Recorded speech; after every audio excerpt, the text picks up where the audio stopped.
This How to Do Florida segment is presented by Visit Florida. Just beyond the shoreline of the Florida Keys lies one of the most spectacular and diverse ecosystems on the planet. Surrounding the chain of islands is a semi-continuous series of offshore bank reefs forming the third largest barrier reef system in the world. These underwater forests teem with life, movement, and color. You know, the number one attraction here in the Florida Keys are its reefs. In fact, no other reef system in the world has more visitors, viewers, and watchers than the Florida Keys reef system. However, climate change, pollution, as well as boat and ship groundings continue to threaten coral reef systems around the world.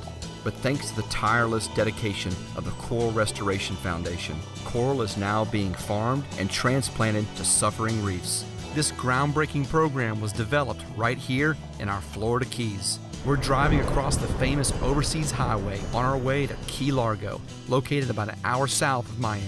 Before we jump in and start restoring reefs, we need to go back to class to learn how we got in this situation. Step 1, coral class. Chad Crawford. Chad?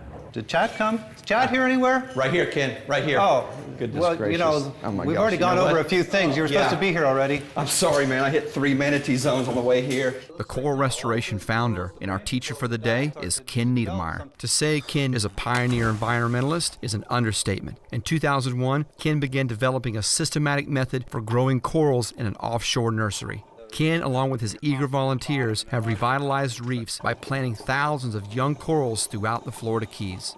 What do you feel like is causing the most damage? What would that be? Right now? Correct. I would still say it's the white band disease. It still is having an effect. And I think soon after that would be the loss of the sea urchins. I think we're on the up right now, and if we just keep at it, we're going to have some nice reefs again. Coral reefs are an invaluable resource for Florida, as they serve as natural barriers to protect our coastlines from storm surge. They're also home to thousands of plants, fish, and marine animals. So there's a lot of reasons to protect and restore our fragile reefs. Next, we started practicing with coral pieces and Play-Doh to get the feel of how we'd be actually planting live coral underwater using a special epoxy. So what I've got here, I've got my main shaft here, and I've got a crosshatch support system that will fly in to the east here. The problem is this is going to fall over, and it's too much epoxy, and this is a good classic example of what everybody wants to do. They want to put a big, massive hunk of epoxy, and then they want to stand this thing straight up.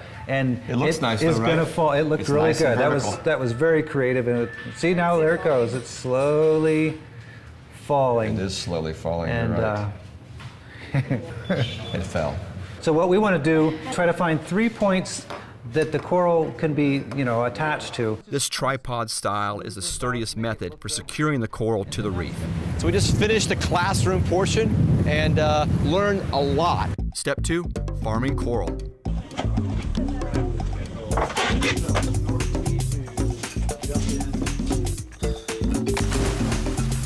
As we descended into the clear turquoise water, the coral nursery quickly came into view, covering more than an acre of the seafloor, where rows and rows of fiberglass trees swayed gently back and forth in the current.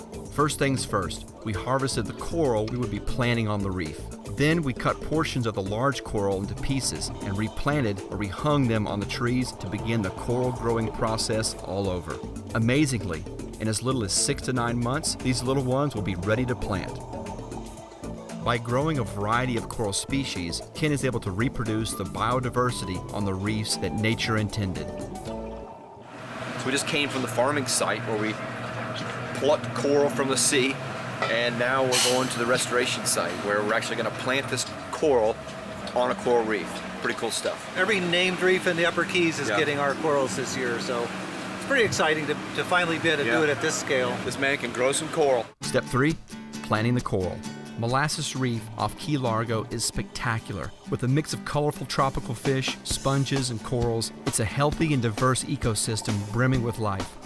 But in 1984, a portion of the reef was destroyed when a freighter ran aground here.